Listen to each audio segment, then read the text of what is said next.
If you struggle with shyness or social anxiety, check out our free No BS training course with actual useful advice you can do from home.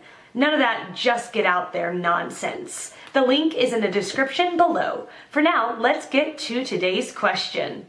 The question, what causes shyness, severe social anxiety? Answer by Nicholas Grunt. Ever since the term social phobia appeared in the DSM-3 in 1980, there has been confusion as to the differences between shyness and social anxiety disorder.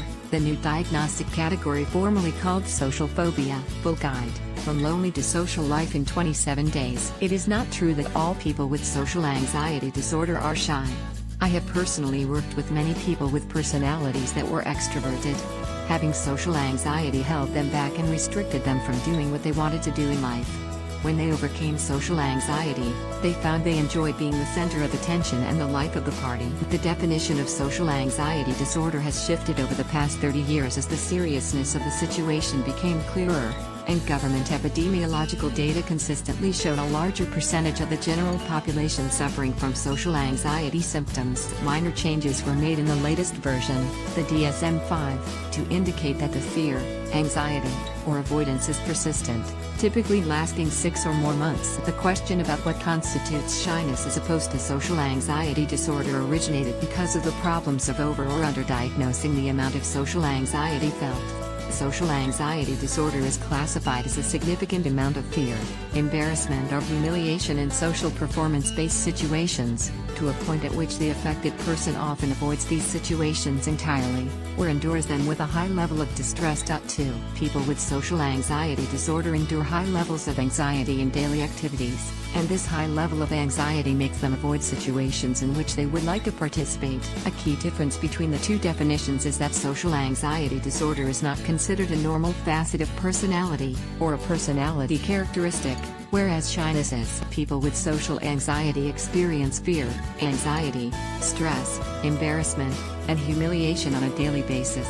The amount of anxiety experienced is enough to inflict great emotional pain and cause people to avoid situations, rather than facing them and experiencing fear and anxiety. The manner in which significant impairment or distress is defined impacts whether social anxiety symptoms are classified as disordered or non-disordered. What constitutes significant impairment and distress is subjective, and so the number of people with social anxiety disorder varies from 1.9% to 20.4% of the population, depending on the differing definitions of significant impairment. 4. Answer by Augustus Liu. All anxieties are caused by fear. I think it's matter of what kind of fear and how it was caused. Most anxieties, I would say, is rooted in the early stages of a child's life, especially when the child is learning about themselves. Yes, a child learns how to speak or how to do addition and subtraction, but they learn much more than just that. They learn about lessons on life and about themselves from their parents. Are they good or bad? Are their existence wanted or not? As a child, whatever the parents say is always right. If they need something and the parents doesn't respond, they might internalize the damage. If the parents are constantly fighting with each other, the child might feel unsafe and think he or she is to blame for the fights.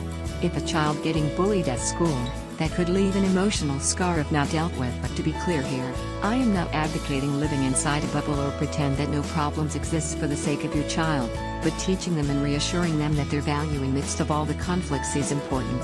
What should be done, or they might question their existence. A damaged self-esteem will probably lead to shyness and withdrawal from the society.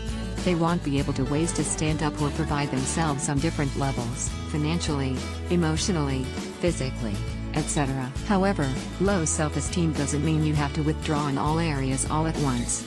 Some might be able to provide for themselves financially but can't connect relationally. It depends on where the scar is, how deep it is, and how much of it was actually treated. Teaching kids the very foundation of independence and self-care is pretty crucial, because they need to be able to stand on their own one day. I feel like not a lot of kids are fortunately enough to receive an environment that develops their self-esteem, but it's not the end of the world. You can start right now, and still make changes. On the grand scheme of things, when you are learning about how to manage social anxiety or shyness, it's really about growing your independence as a person. Interested in more? Losing interests, losing relationships, discover the 5 causes of emotional apathy.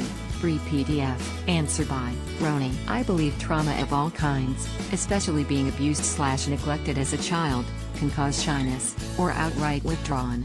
It also may just be a personality trait, but in my case, I believe it was definitely due to being abused the majority of my early life. It's taken a lot to come out of my shell, and I'm still good at hiding a bit, depending on the situations. On a side note, someone told me one day it helped very much was, you're not the only person in the world, you're not that important. Most people don't care about you or what you do, they're likely not even looking at you or in your direction, they primarily worry about themselves, just like you do.